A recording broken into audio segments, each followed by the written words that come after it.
All right, so if election is a Christian doctrine and predestination is a Christian doctrine, okay, where does it go off the rails? Where does it kind of separate? And I think we see it in a couple different places, but I really think it boils back down to the why. Why does God elect? Why is God predestining things? People, not things.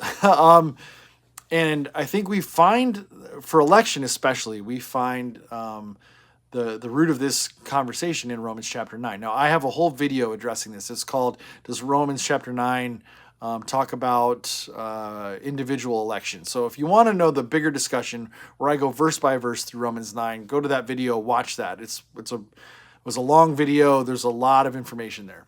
Let me give you the Cliff's Notes, okay? So Romans chapter 9, I used to, when I was more reformed in my thinking and my beliefs, I would have read Romans chapter 9 as an individualistic election.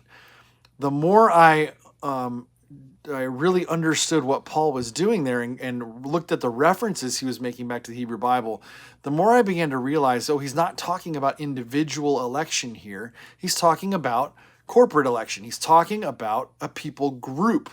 And so God has elected the church. He's elected this group of people.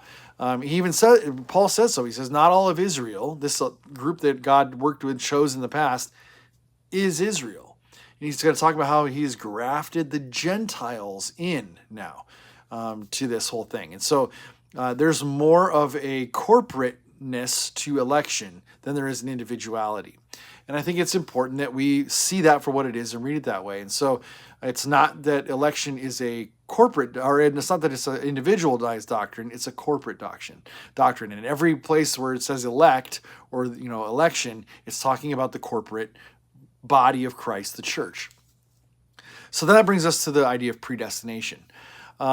And I just want you to think about something as you read through and as you see in your English Bible where it says the word predestined or predestination.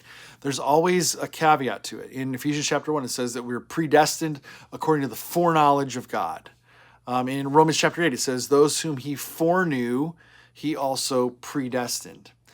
And so what the Calvinists would have you believe is that foreknowledge has to do with the fact that God has already elected and he already has a relationship with that person.